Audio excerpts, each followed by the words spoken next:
This is The Guardian.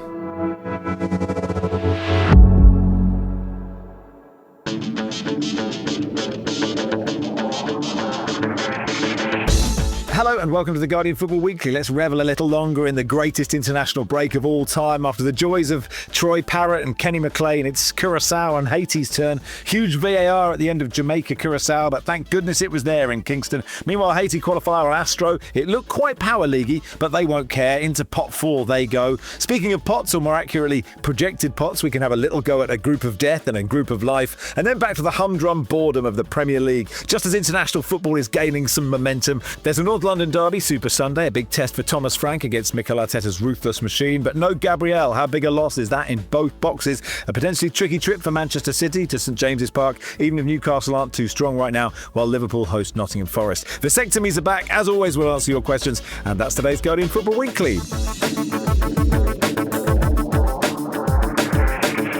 On the panel today, Barry Glendenning, welcome. Hi. Did vasectomies ever really go away, Max?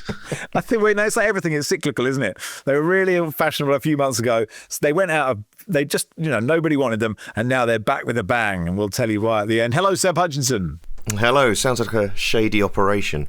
Well, look, we're not performing them. I just point that out as well. That's not a sideline that me and Barry have. And from the Excellent Sweeper podcast, Paul Watson, hello. Hi, Max. Andrew says, let's do the Scotland game again. I'm not ready to stop reliving the glory. And do you know what? I spent the day, Seb, just watching more of it. I've written a column about Kenny McLean and Troy Parrott and just watching all the videos and then the radio commentary, the TV commentary, and then just assorted videos from everywhere. It's been such a brilliant week. It's been the most enjoyable week of the season. And this happens in football because we're so preoccupied, or a lot of the media talk is about winning things. Winning's what's important in terms of trophies. But we know there's tiers to football, and where your team sits in the tier is everything. And for this sort of international break that we've just seen, where usually these things don't happen to some of these teams normally, especially Scotland. When McTominay scored that overhead kick, I genuinely stood up and screamed. Because it's just so perfectly executed. And of all the players who are going to produce a moment like that, it was Scott McTominay, even though he's come up with huge goals for Scotland, not in that manner, let's be frank. And then not to mention Troy Parrott, not to mention seeing these stories from around the world that I'm sure Paul's going to cover at some point. But the joy that I got from it, and also because I wasn't really working this week, that's part of it as well. So I was just sat there in an armchair, enjoying and taking in as much international football as possible, and I enjoyed every minute of it. Yeah, and actually, Paul, expectation ruins football. So it's just, you watch that as an England fan, and this might sound ridiculous to Barry, and to listeners who support Scotland or Wales, but they just have more fun. And I know as a Cambridge fan, when it's good, it's just unbelievable because you're not expecting it. Whereas if you're kind of expecting to do well, then you either win and that's what you expect, or you lose and it's sad. Yeah, and I've been saying to people, the people who always say, oh no, another international week, I do understand it, but they do tend to be England fans. And it tends to be people who watch every single England game, and that's their international window. And the problem is, as you say, it's an incredibly smug and annoying problem to say you've got, but our problem is we're qualifying too easily. It doesn't mean anything anymore, and when you actually see what it means for these tournaments, it's incredibly smug. It's incredibly smug, but that is basically what it is, right? I mean, I'm not the one who's on this podcast saying would it be a problem if we win the World Cup. Just for the record, I have no problem with that if we win the World Cup. But no, it is. By the way, sorry to interrupt. That's the one tier missing, isn't it, for England? That's the tier. Yeah, that is. Yeah, you're right. That's the one. It is. But no, I think you're right. It's these qualification games are amazing. International football is incredible, and to be honest, I feel like a sense of incredible smugness about the fact everyone suddenly loves international football. Well, where were you all when I was watching Anguilla versus British Virgin Islands at 2 a.m? I don't remember. But no, you have to watch a lot of terrible football to watch international football, but when it comes to its season finale, there is nothing like it. It's like watching a very slow building box set that just gets better and better each season. And when you get to season 8, it's incredible. But you have had a few episodes where you think, oh, geez, that was half an hour wasted. So that's what I feel. And Barry, Ireland have had more joy. They haven't even qualified yet. They haven't qualified. and they probably won't. I hope they do. But I can kind of see the point. Would I like it if Ireland just went through the group like England did, swatting everyone aside, not conceding any goals, and just qualifying with 2 games to spare? I think I'd just once. I would, I'd enjoy it. But just the sheer drama. Ireland were absolutely down and out in their qualifying campaign after 3 games. I don't think anyone saw a way back. So to be even in with a shout going into the final game away at Hungary was amazing. And then to win it in such dramatic style is amazing. Now, I'd kind of resigned myself to the fact that we're going to get Wales, which I'd rather avoid, because I'd like both teams to qualify.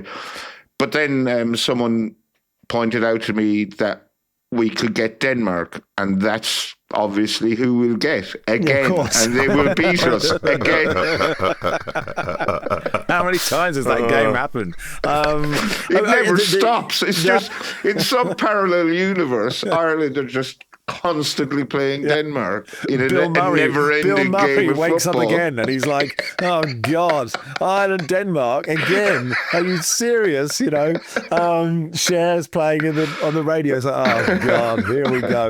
Obviously we are recording before the draw, but by the time you listen to this, that UEFA draw will have taken place.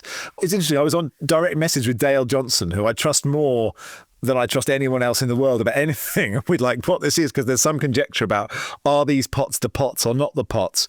If that makes sense. And I suppose you've probably looked at this more, Paul, than anyone else. But obviously you've got USA, Mexico and Canada in pot 1 for the World Cup. So that dilutes it. But then there are 12 teams in that pot. So all the big sides are in that pot. But it is quite extraordinary when you look at, you could have a group with, say, Brazil, Japan, Norway and Italy if they got through. You could have a group with Canada, Iran, Uzbekistan and Haiti. That they are wild. If these projected pots are right, that's sort of wild how this might pan out. Yeah.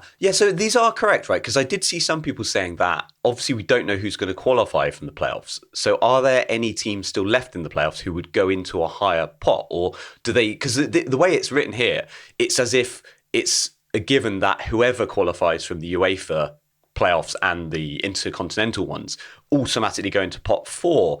I don't know if that's the case. So would Italy go into pot 4? Well, this is the thing. So, this is projected at the moment. That is what is happening. But clearly there is some wriggle room, because it would be mad for Italy to be in the same, a group below Uzbekistan and Qatar. But that's what it is. We had a good question, Paul, from Hoops that says, with Curacao, Haiti, etc. qualifying for the World Cup, is Paul concerned he's no longer edgy and cool and now just another boring mainstream football podcaster?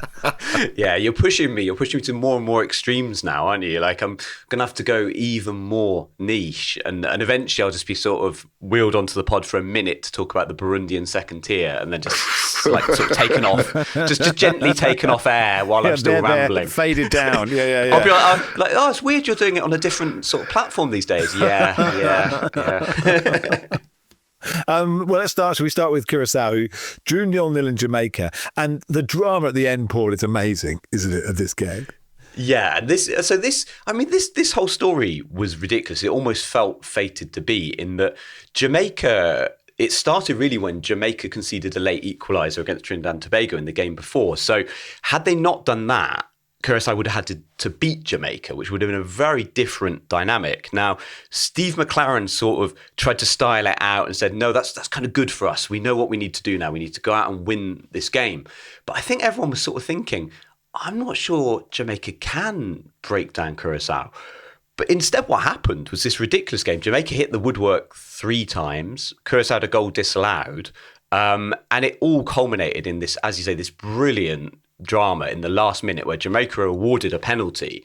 And I think, to be honest, nobody on earth would have wanted to take that penalty with that stadium packed, and given the kind of backdrop to this game and the pressure on them, I would not have wanted to take it. But as it was overturned by VAR. I mean, it's never a penalty, right? It's a terrible decision on the pitch. It's absolutely not a penalty. It almost felt like the referee just felt something had to happen. Like, we have to give them one more chance here because Curacao cannot qualify for this World Cup. It's too silly. So no, it was no way a penalty. It's overturned by VAR, and that basically is the end of the line for Jamaica. It puts them into the playoffs, which Steve McLaren's decided he's not going to have any part of. I thought that was very interesting that he decided to step away immediately and saying, look, I'm not going to be the person to take him into the playoffs, because it's been regarded by some as a very negative step. It's sort of like, well, you got us into this mess, get us out of this mess. Whereas other people are saying, yeah, you're right.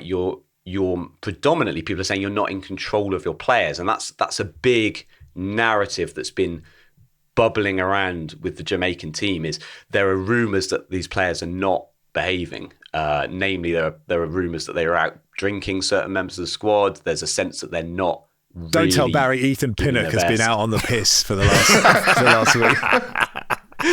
I'll say nothing of the No players. names. I actually don't know who the names are, but there are, as there always are in these situations, there are rumours that the players are not taking this 100% seriously, and that McLaren doesn't really have the control over the team. And it tallies with the fact their Gold Cup was really poor. McLaren already felt like he was sort of on a short leash with this one. They've not been brilliant in qualification, and they do just have the players that should be able to qualify, and instead they have missed out yet again. And it's France 98 the last time Jamaica were there, and they are too good really to be stuck in the limbo like this. I think it's very, very disappointing, considering the increase in teams in the competition, considering the opposition actually, and that's probably part of it, is that usually Jamaica, to reach the World Cup, are having to overcome one of the more favoured countries in the region. But that path was cleared for them, and they would have been favourites going into every game they played to reach this stage, and they obviously couldn't handle the pressure. And as I understand it, with the Federation and Steve McLaren, I think the Federation were hoping that he would be more across what was happening locally and choosing local players. And this has always been an issue for Jamaica, because they want to make use of diaspora in the States and in the UK principally. I was working on the Gold Cup in about 2015, and I was doing some features around different teams on the competition. And I think Wilfred Schaefer was the Jamaica boss at the time, really interesting character. I think he's with Ghana now as a technical director. I remember being in the canteen with all the players, and they were all on separate tables depending on where they were from, principally where they played their football. So all those based in the States were on a table. There were all the English-based players, and there were the local Jamaicans, and they were all in separate groups, essentially. And when you talk about unity, it's the golden generation of England all over again. But they did well in that competition. I think they were runners-up on that occasion. They had a good period. So again, you're flipping back to the manager once more and thinking, this is many ways what you need. And obviously, Curacao may be a good example of that. But if you can get that unity and that belief and the openings there can get through the door, Jamaica weren't able to do that. And it's gutting for them, because I think from France 98, they were one of the stories of the tournament going into it. And that feeling of, I'll just never forget Robbie Earle's salute as he scored against Croatia. That's one of the great World Cup memories, just looking back, just from a nostalgic point of view. And that kit, which is over my shoulder, which is useful for people listening, but it is over my shoulder. It's iconic, but we probably won't see it because they're not seeded for the playoff section. And they're likely it's going to be maybe Iraq or DR Congo or a team like that they'll face. And that's probably a step too far. Paul, it's just worth talking about Curacao again. I mean, we have mentioned it, but, the size of this place, the number of people that live there, it's sort of bonkers that they're in the World Cup. Yeah, it's absolutely tiny. Obviously the smallest place. It's worth mentioning, and this is in no way to diminish, this is just simply to explain that none of the Curacao players in that team were born in Curacao. In fact, I think maybe only one in the entire squad were born in Curacao. They are Netherlands-born players of Curaçaoan heritage. The reason that maybe is important is because it's quite a big change that took place with sports passports that were brought in. So it allowed players to have two nationalities and come and play for Curaçao, also for Suriname. And it made a massive difference because you have these primarily European-based players of Curaçaoan heritage who are born in the Netherlands. They come up through the Netherlands systems, which are, some of the best in the world. And these players are coming in at a level that's obviously much, much higher. So that is part of the story that I think does need to be told. Another part that's kind of amazing is Dick Advocat, who was mentioned on the pod. He is their manager. Lovely story about him getting the job is that he wasn't asked to do the job. He heard the job was available and contacted them sort of on spec and said, I want to do this job. Let me do it. And they were kind of quite stunned because, Dick Advocaat's a very, very respected coach. And they just said, okay, come and do it. And he just loved the idea of this challenge. Really sadly, he actually wasn't there for the final game. His wife is ill, so we really wish her all the best. But he couldn't be present at the final game. And there was quite a poignant thing that, he texted the players to sort of say, what an adventure, lads, when the final whistle went, but he wasn't actually able to be present. And one amazing story, though, which I think says how far Curaçao have come sort of operationally, was from Leandro Bacuna, one of the players.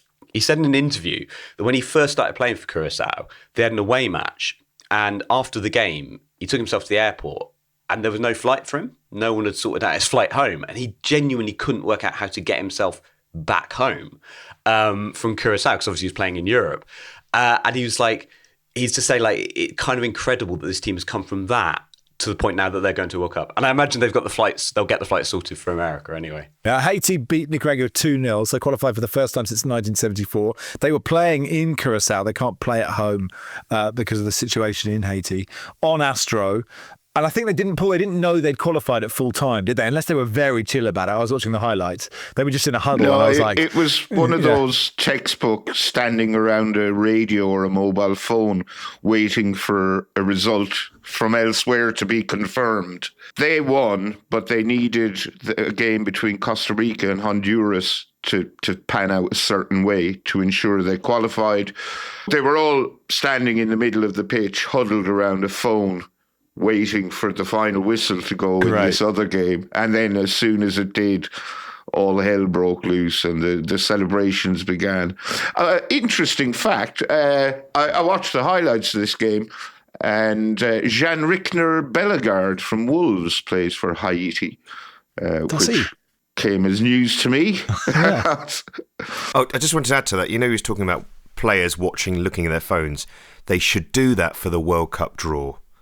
They should have the players on the screen rather than men in suits sat in a hall 100%, just nodding. Yeah, they should do that. It would be amazing.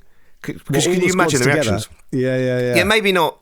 I don't know. I don't know what reactions you're going to get from Spain and England, but I think for Curaçao to know they've drawn Brazil, can you imagine they'll be jumping up and down, partying? Because that's the other part of it. There's no expectation come the competition. It's just the being there and the festival and the party. Maybe Scotland, we can have one for Scotland as well.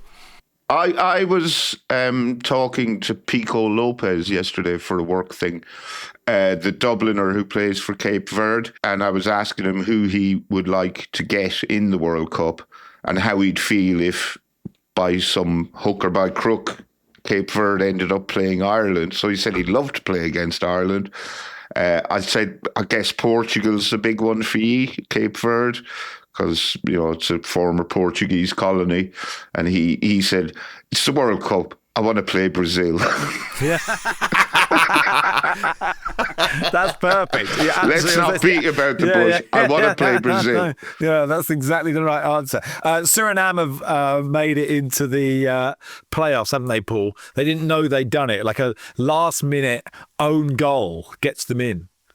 Yeah, so to sort of contrast, so you've got Haiti and this amazing moment, as you say, like, can't go back. The players can't travel to Haiti. The coach has never been to Haiti, the French coach, never been there because it's not safe.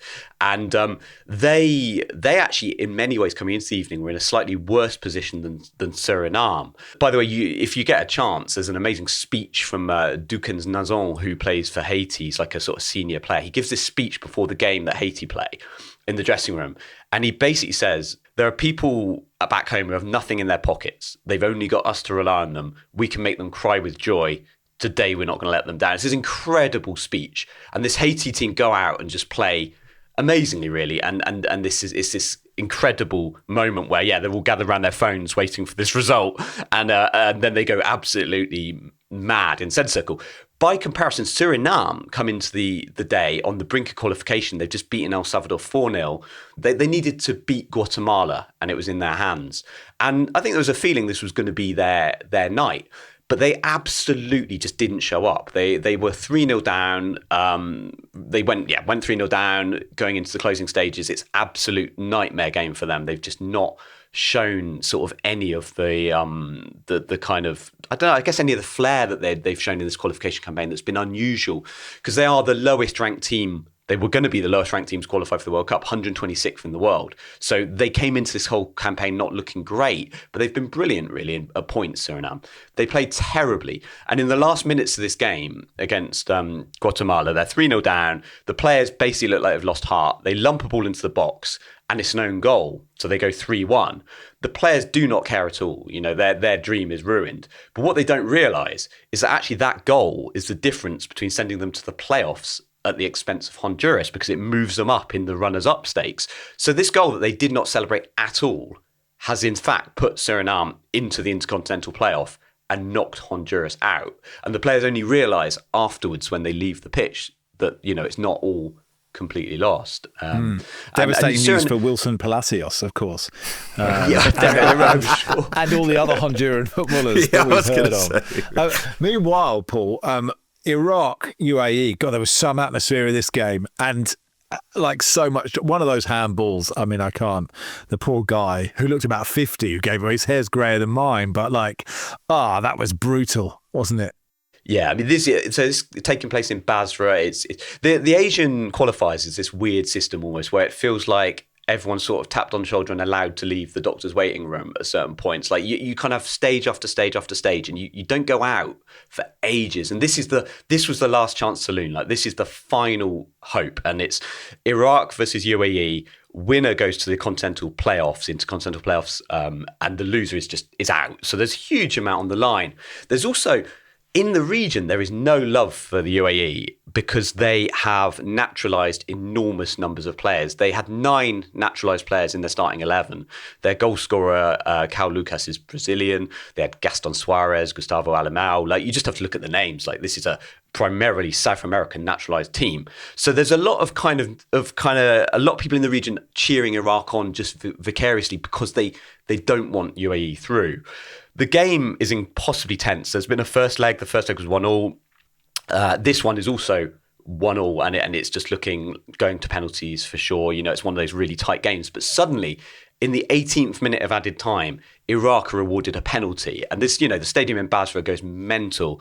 But the amazing moment is that the Iraq boss, Graham Arnold, literally can't watch. He sees his side have got a penalty. He knows that everything at stake on this penalty, and he starts to walk away. He walks towards the stands. He's just like head in his hands. He's walking towards the stands, and he sort of eventually walks back to the running track. It's quite a big running track around the stadium, but he still can't watch. And what happens is, as Amir Al-Lamari runs up to take the penalty, he's not watching, but he's got one of his coaching staff stood next to him watching the penalty to tell him if it goes in. And instead of telling him it goes in, he just jumps into his arms, sort of leapfrogs, like a bit like my toddler jumps into my arms, just jumps into his arms. And that's how he finds out that they are in the Intercontinental playoff. The entire stadium absolutely erupts. And, you know, again, for Iraq, they've not been at a World Cup since 1986. They've still got some work to do, but they'll fancy themselves at those Intercontinental playoffs. You know, Iraq and DR Congo are the 2 highest ranked nations, and they've got the easiest ride of them. Yeah, so basically, when the draw's made, there will be 2 semi-finals between the 4 sides that are in that bit: Bolivia, Jamaica, Suriname, and New Caledonia. And one of those will go and play DR Congo, and one will play Iraq, and those 2 will make it into the World Cup. Elsewhere internationally, just before we end part 1, I saw that the USMNT beat Uruguay 5-1, which I wasn't necessarily expecting. So now maybe they're a dark horse under Maurizio Pochettino. And you wanted to mention Somalia, Paul, beating Bahrain. Somalia ended the longest winless streak in international football with beating Bahrain 2-1. And it's a very unlikely win in many ways. Like, Bahrain are 112 places above them in the world rankings. But what was really nice, I think, for Somalia is to kind of get that longest streak off their backs. That now goes to Eswatini, the longest winless run in international football. Somalia fielded a couple of players from the Welsh League, Abdi Sharif from Connah's Quay Nomads and Mo Ali from Rhyl. And there's a sense that actually if Somalia could get their act together and find some of the talent in the diaspora, there are a lot of talented Somali players around. And this was the first sort of shred of hope for them. And on a similar note, I think I have to give just a quick tip of the hat to the British Virgin Islands, who have had an incredible window. They beat the Cayman Islands 2-1 and they thrashed the Bahamas 6-0. And that is as many wins in a week as they'd had in the previous 13 years. And the hero of the day, or the hero of both days, was Whitstable Town striker Javon Splat, who made his debut against the Cayman Islands and scored 2, and then netted a hat-trick against the Bahamas. And so with 5 goals in 2 games, he has become the joint all-time national top goal scorer of the British Virgin Islands. He's trying to steal Troy Parrott's thunder. Oh, well done, Mr. Splat. That'll do for part 1. Part 2, back to the humdrum of the Premier League.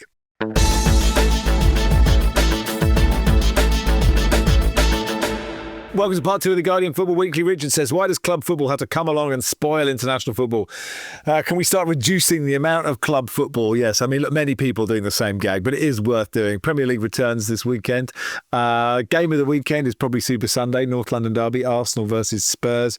Arsenal unbeaten since the 31st of August, unbeaten in their last 5 games against Spurs. They've won the last 3. They are, Barry, heavy favourites for this game, I would suggest.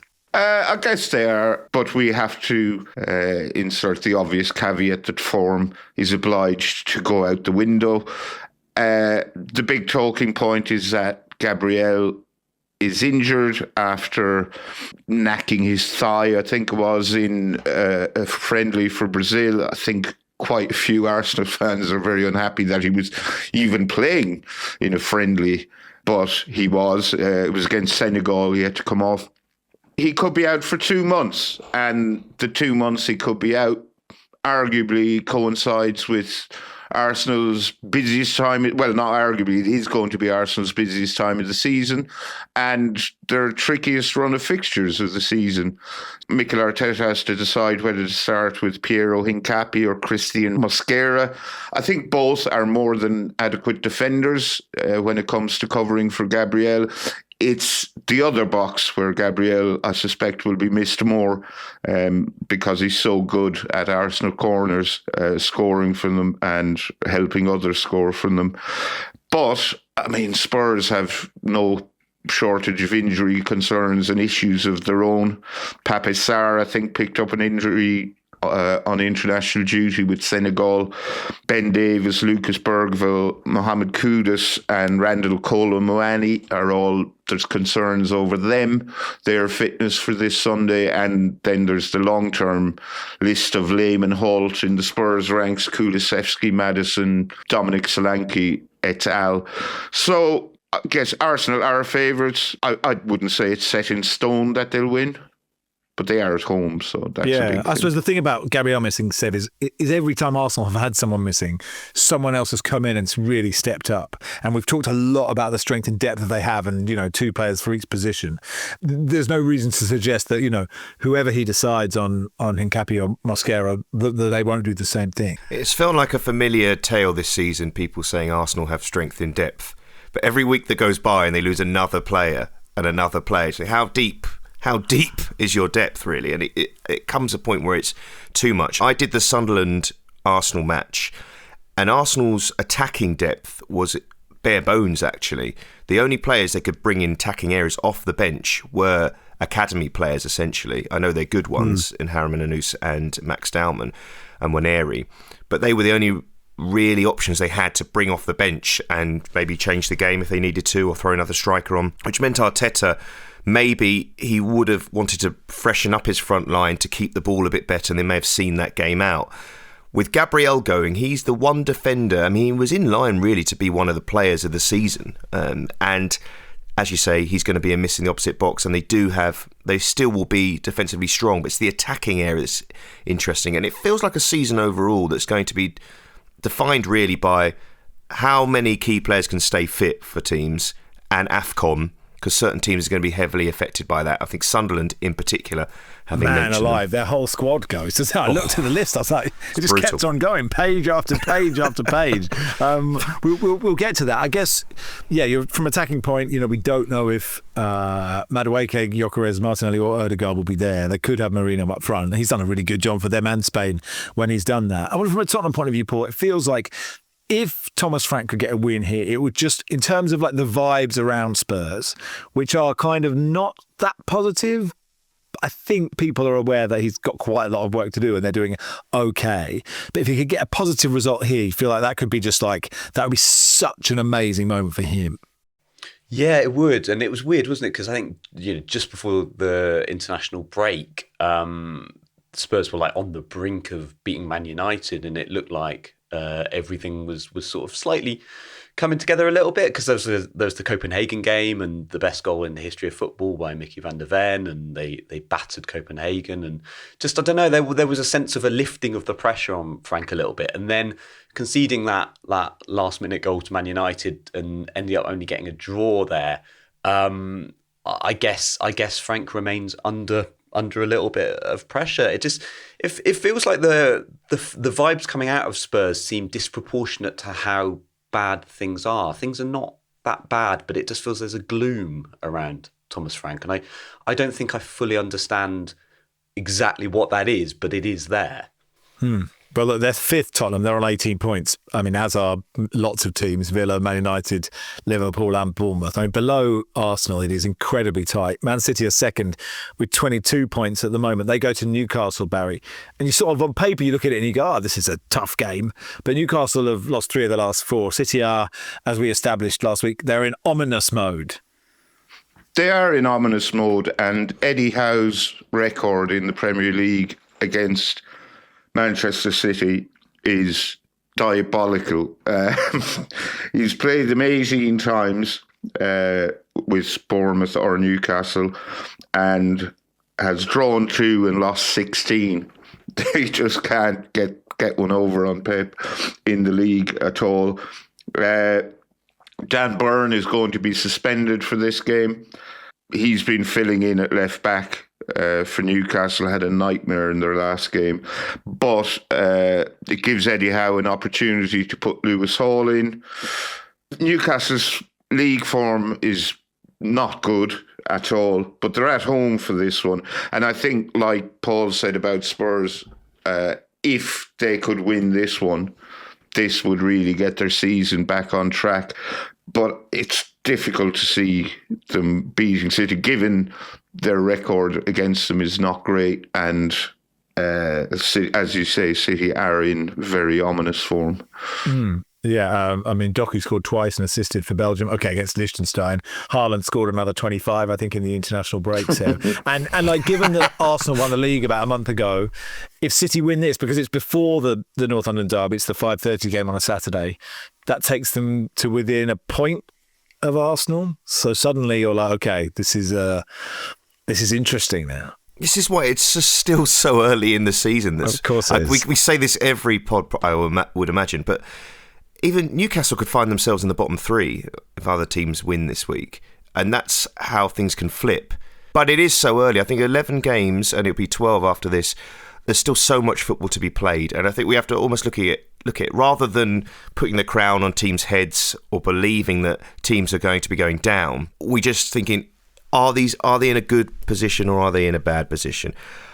I think you get that general feeling that of the promoted sides, obviously Sunderland are doing very well, but we know there's a hurdle on the horizon. And we also, with Burnley and Leeds, the question marks are still there for those teams. And after 11 games, they have had some good moments. But even so, teams like West Ham and Forest are well within reach of jumping over them. And by the end of the weekend, they could be in the bottom 3. And then you just start to think, you worry for them and you wonder, can they climb out of that situation? With Manchester City's situation, I've rarely ever doubted them, ever. And this season, I'm still the same, because they have one of the greatest goal scorers of all time. I don't care what anybody says. I've not seen all the goal scorers of all time, but I still believe Haaland, we've never seen anything like him. And while Guardiola's still there, he instills something in the players that They're always hungry, these players. You never get the feeling that they've dropped their level. Sometimes you might think, are there some of their players good enough? Hang on, you did last year, right? Yeah, but they had that period, and that meant they couldn't win the league.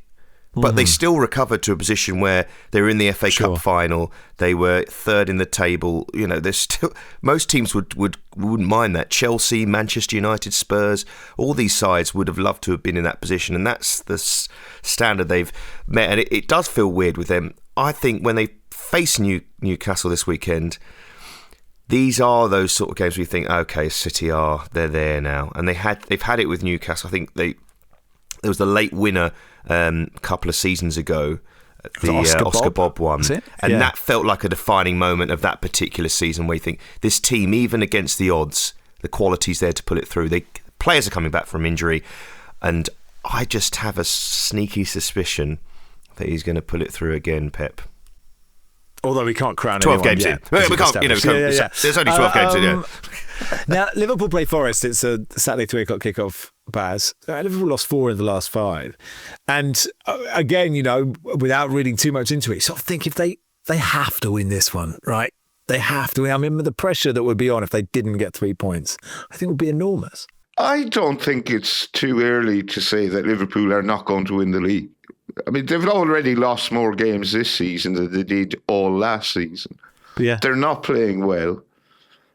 We saw from Andy Robertson Tuesday night that the Diogo Jota thing is affecting him. And no doubt it's affecting the rest of them as well. And it's no surprise that it is.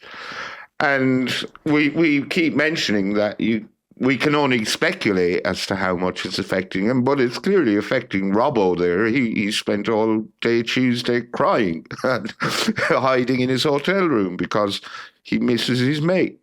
So I don't think it's too early to write off Liverpool. I'd be astonished if they could turn things around from here. So with that in mind, I don't think that this game is that big a deal for them. I still think they'd probably be too good for Forest, but there's no question that Dyche has improved them. They might have Chris Wood, Zinchenko and Callum Hudson-Odoi back for this game. And I think Liverpool, Alisson is approaching full fitness. He might play here, but Marmadashvili, I can't recall him doing much wrong while he's filled in for him, so that's not that big a deal. But I don't think it's as important a game as you seem to think. No, and actually, bringing up Jota, and I've written about this, and we've talked about it, and we've talked about whether you can always talk about it or you shouldn't, or how you sort of cover it. But it almost feels like, the way Andy Robertson spoke, actually, you sort of feel like you could just give everybody a pass for this season. Because that doesn't mean... Didn't Arne Slot already say, before the season started, he more or less gave them a pass for the season? Yeah, I suppose, all of football won't give them a pass. That doesn't mean that matters or not. But, everyone that talks about it and just the way that we discuss the game means, I guess, that not everyone will do that, but maybe we just should, Seb. I don't know what you think. And not many footballers. It's not often this situation happens. That's the thing. A player in their prime, towards the top echelons of football, current player loses their life in this way, and so I don't think not many other people could put themselves in that situation in football and say, how would you feel if a teammate? You lost that teammate, and in many of those Liverpool players' cases, a great friend. And I think at the end of the day, who cares what people think? Whether we believe that, it's affecting them or shouldn't affect them, or you should stop talking about it. It's not for anybody to ever tell you when you should stop grieving for somebody. So I think that's probably it. Yeah, and also he seems to have been an incredibly popular member of the squad. Everyone liked him. He was the life and soul of the dressing room, a good bloke. And, that's going to be a massive void if it's just gone suddenly like that. And look, we shouldn't also forget, other teammates that played with him international level as well, and, how it impacts their season at club level, but also, how Portugal go. You're at Old Trafford on Monday night, Seb, for Man United Everton. Yes. Manchester United are in this strange position where everybody believes they're back, or everybody around Manchester United supporters, the way they've spoken about their side, I think they've slightly lost a sense of where they are supposed to be, or as a football club, because I still don't believe they're a side that are dominating games as we were used to seeing Manchester United do. And the Monday night's a good example of a side who are pretty good defensively. But David Moyes' record at Old Trafford, even as Manchester United manager, is not very good. I think he had 16 games at home and he won 7 of them when he was the manager, and he's never won there in any visit, and a couple of draws, I believe. So I hope doesn't spring eternal for Everton in that scenario. But then that says to Manchester United, well, these are the games where you just go out there, you show that you're a side who can dominate a game, be on the front foot, and then maybe the belief will be there. What their target is interesting. They have no European football. People say they have these clear weeks, but they are starting to be... They don't like the fact they're being put on Monday nights and maybe Friday nights, but that's what happens when you don't have European football. You become a Monday night football team. That's why we say there are teams that tend to be on those times. I mean, Everton are one of those as well. So they have to take advantage of this, and it is a season where it feels open for them to get into Champions League mix and be there early doors and stay there, because they do have quality in their team and they should be doing better. All right, that'll do for part 2. We'll carry on a Premier League preview in part 3.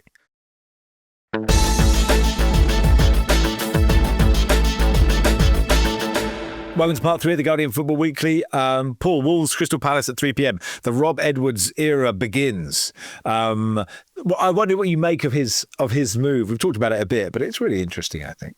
Yeah, I found this really interesting. And I think the response to it, like, I do understand why the response to it would be anger. And I get from Middlesbrough's perspective, like, the fans are going to feel you've walked out on us for what you see as a bigger opportunity, and that is going to hurt, especially when Middlesbrough very much see themselves as a club trying to get into the Premier League. But I think when you're reading about the reasons behind the move, you're reminded again, and I think we talk about the Diego Jota situation, that people in the sport are human beings, and Rob Edwards seems to have made this move in order to be able to spend like a bit of time with his family rather than doing, what was it? I read it, and it was something like 4-hour drives. He was getting home at 2 a.m. He was basically not seeing his kids, his wife, you know.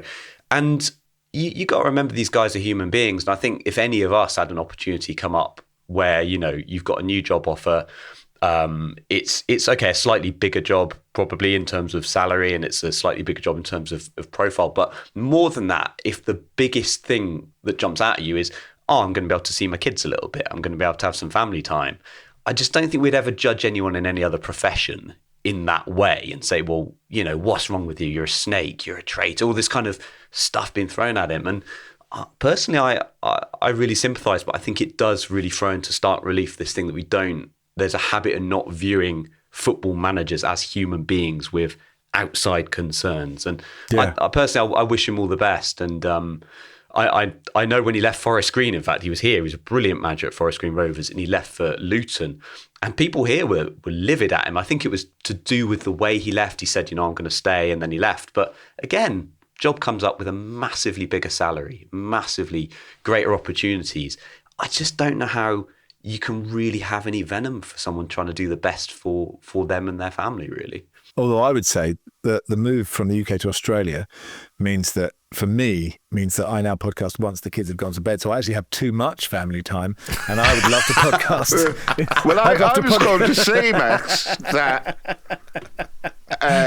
I think in my experience, you relish any opportunity to be away from your kids for a couple of nights. No. I want to live in the same house as them. I just, you know, just an hour in the shed on Zoom talking about football when they're awake. Actually, that might be quite a nice hour off. But you know, they say, Max, that's what haunts you in later life, isn't it? When your kids are all grown up, you'll say to them, "My God, I spent too much time with you as kids, didn't I?" Yes, yeah. There's that best, amazing. Yes, carry on. So, the best thing about being on this pod is it happens during the school run. There you go. That's why you're doing it. The players are making all the right noises. Marshall Monetzi says, it's been amazing. The way Rob Edwards, has had an instant impact, because he's a person who knows the club. So for him coming in, he really knows what he's doing, and training sessions are really good.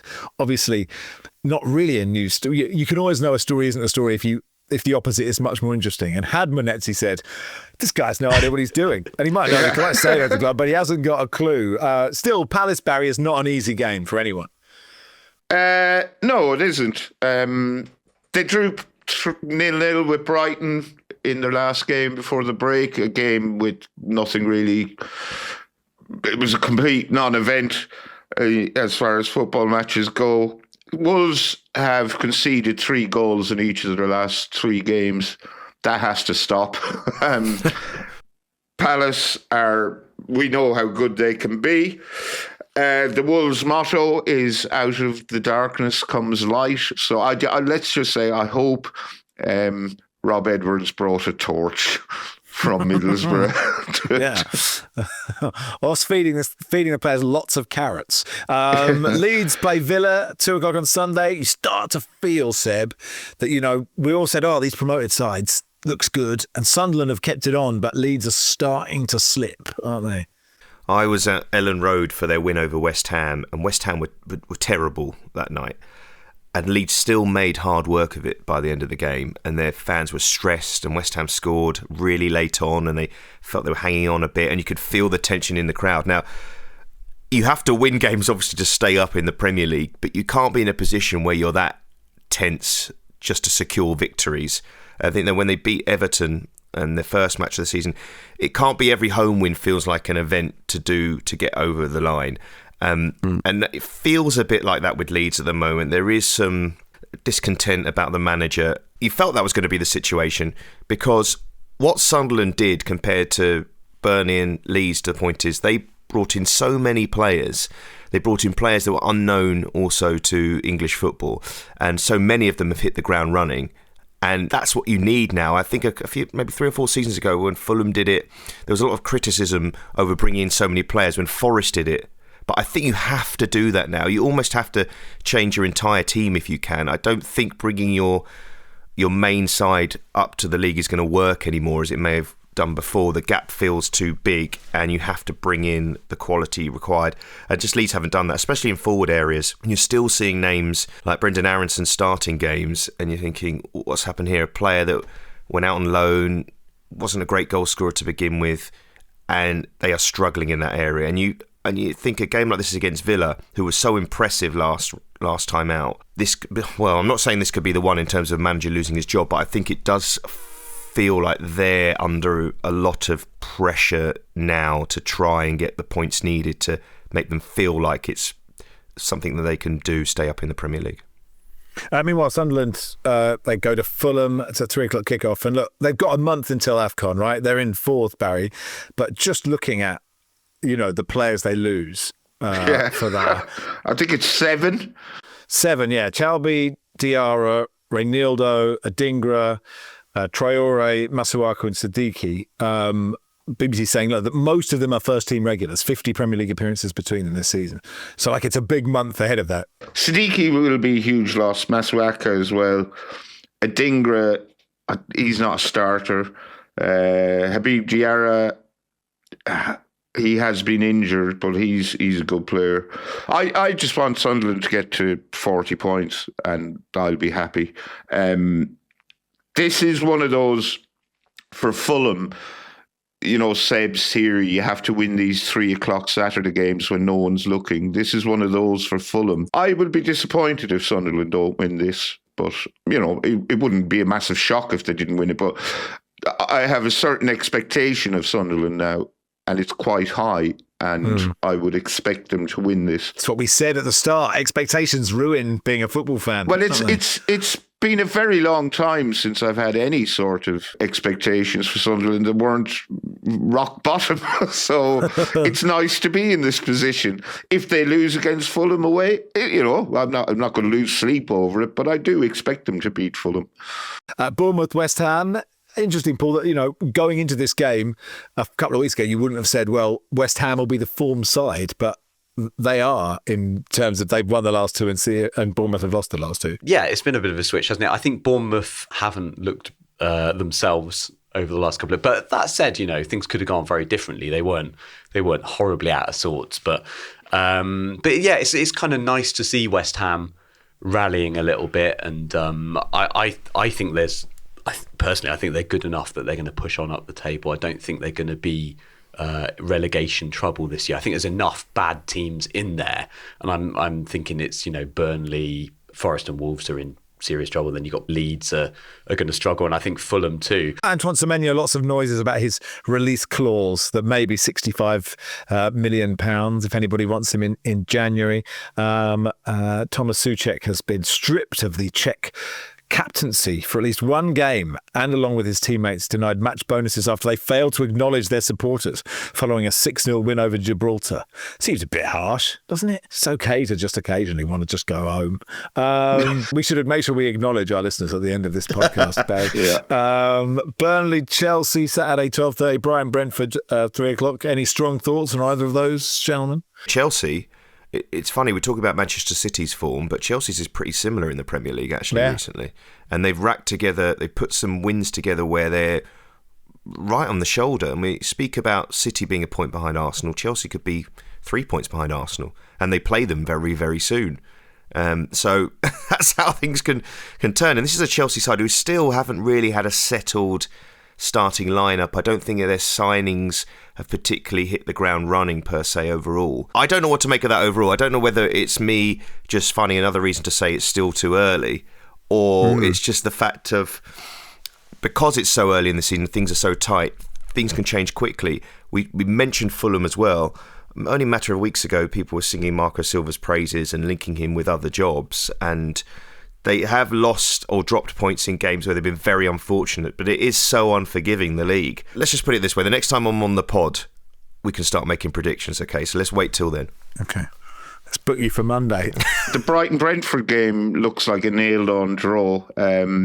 Brighton, I've been disappointed with them this season. They're not consistent, but they do have a good home record. Brentford's away record isn't great, but I've saw this very interesting thing. The BBC website have these fan writers who they asked to sort of give a state of the season so far on their side during the international break. And Scott, the Brighton writer, wrote about how he was obsessed with Fabian Hürzeler's touchline attire. And this is what he wrote. Tracksuit Hürzeler has 5 wins, 2 draws, 1 defeat, and 23 goals scored. That's good. Hürzeler, dressed like he's going ice skating at the Royal Pavilion, has 1 win, 2 draws, 3 defeats, and only 6 goals scored. So you'll have a fair idea how that game is going to go once you see what Hürzeler is wearing. If it's ultimate catalogue Hürzeler, put your money on Brentford. Paul, a shout out for Kitmas. You do it every year. I'm going to say we do it every year. That is giving us. We do a shout out, which is sort of slightly less work than you. Apparently, you said the Football Weekly listeners are very generous. Yeah, and actually, so we started Kitmas, this was back in 2020, and sort of stumbled into this initiative in that I had shirts that I send shirts around the world to various good causes. I had some left over coming to Christmas 2020, and obviously a lot of families were finding it hard in 2020. So I took them down to the local food bank, and they were over the moon. They were saying, look, these are Christmas presents. There's so many kids we have who we look after who just won't be getting Christmas presents. They said, can you get any more? So I put out a little appeal over social media and was just getting inundated with amazing sort of offers of shirts. And then we set up a crowdfunder page so people could donate, and we'd buy new shirts because obviously you want to give them something new, like a nice new kit for these kids. And we ended up sending to community centres, I think 25 community centres around the UK who work with families year round. And it's just carried on year after year. Now we're into our 6th year. We've done about 6,000 shirts. They go, as I say, all over the UK to the people who are really doing good stuff. You know, the community centres linked to food banks or schools who identify families who perhaps every time it comes towards Christmas are worrying whether their kids are going to be able to get presents. And so, we've sent a lot of them around. And generally speaking, when we do a little plug on The Guardian Football Weekly, we always get like the best response, the kindest people coming out. One person, in fact, donated £2,000 because he said, I heard Barry on the pod say there's a lot of fat cats in football, it's kind of amazing that, you know, £2,000 would buy 100 kids a football shirt. And, you know, come on, why are these fat cats not acting? He said, I'm not a fat cat. But when I heard Barry say that, I thought, yeah, why not? And he donated £2,000. That did mean 100 kids out there around the country were unwrapping a nice new football shirt. So, yeah, we've had the best success from the listenership on this pod, and I'm hugely grateful. And I know the centres we work with around the country are hugely grateful for everything that you know people donate. And the way they can help is you can donate money, you can donate a shirt if it's in good condition, I guess, like new condition. Yes. Or you can create Kitmas at your club. So just talk us through those. Exactly. So if you go to crowdfunder.co.uk/Kitmas-2025, or you find me on Twitter, Paul_C_Watson, I've got a link on there. And what you can do is you can donate money, and we use those, to buy new shirts. We are pretty expert by now at where we can get a good shirt that a kid's going to like. Usually we look for kind of neutral clubs. It makes it a lot easier for the community centres who are handing out. So we don't tend to go for Manchester United, Chelsea, Spurs, whatever, even if they are affordable, which often they are not. We go for European clubs that any kid would want to put the shirt on, if it's a Juventus, a Real Madrid, a Barcelona, because it's a lot easier then for the distribution, and also hopefully it gives those kids kind of a shirt that they can have a relationship with a new club, which is quite cool. Mm-hmm. So yeah, crowdfunder.co.uk/Kitmas-2025. And if you have any shirts around that are as new, we really are strict on this because we don't want anyone to feel like they're getting a hand-me-down, like a sort of cast-off shirt. They have to be properly as new. I don't know, maybe like a well-meaning Manchester United loving relatives giving you a Man U shirt, but you hate Man U, or, you know, and you've just never worn it. That's the level we're looking at. We don't want anything with wear on it. If we do get sent those, we find homes for them in, you know, charitable causes. But yeah, for this specific appeal, we want kids to feel that rush of getting a brand new football shirt on Christmas Day. Well, you're a good man doing good stuff. So, everybody listening, support it in some way. Finally, this from Kyle. Hi, Max, Barry and Co. Been a listener for a number of years. I've got in touch twice before to share the news of the birth of my son and my daughter. Both times you were kind enough to read out my correspondence on the pod. Today, I thought it was worth getting in touch for a third time and update you again on the procreational aspect of my life, as this week I joined the ever-growing group of male listeners that have undergone a vasectomy. Having listened to The Guardian Football Weekly for a number of years, and all numerous experiences other listeners have shared during that time, I considered myself well prepared for the procedure. I was excited even at the idea of being able to put on my headphones, listen to Barry's dulcet tones, and subsequently get in touch to share my experience. Whilst laying fully exposed on the operating table, however, it quickly became apparent to me that the other listeners and the various medical information sheets I was provided had failed to mention just how thorough they would need to be when cleaning me in preparation for the procedure. I was not prepared for the firm yet gentle nature in which the operating doctor would apply the antiseptic solution and clean my private parts, nor for the unexpected burning sensation that accompanied it 30 seconds later. While I consider myself to be a sensible and open-minded individual, I have to say that this was by far the most intimate experience I've ever had with another man, and despite the good doctor's professionalism, the eye contact we shared during that moment is not something I will find myself forgetting anytime soon. Otherwise, I'm pleased to say everything went as expected. I'm back into my regular routine without any discomfort. I just wanted to share, for the benefit of any listeners who may soon find themselves in a similar position, the part of the vasectomy procedure that no one seems to be talking about. Best wishes, Kyle. Thank you, Kyle. Yeah, we tend to avoid the granular detail, but that's because that's the correspondence we get. So it's good to know if anyone else wants to furnish us further. You know, it's good for men to talk about such things. Sounds like it was a close shave. Very good. Anyway, thank you, Kyle. And glad it all is over. And that'll do for today. Thanks, everybody. Thank you, Seb. Thanks, Max. Thank you, Seb. Thanks, Paul. Thanks, Max. Cheers, Barry. Yeah, I still find that abstinence is the best form of birth control. So I won't be having to snip either, but thank you and goodbye. And thank you to our listeners. Unlike Thomas Souček on the Czechs, we value every single one of you. So thanks for listening. Football Weekly is produced by Tayo Papula. Our executive producer is Phil Maynard. We'll be back on Monday.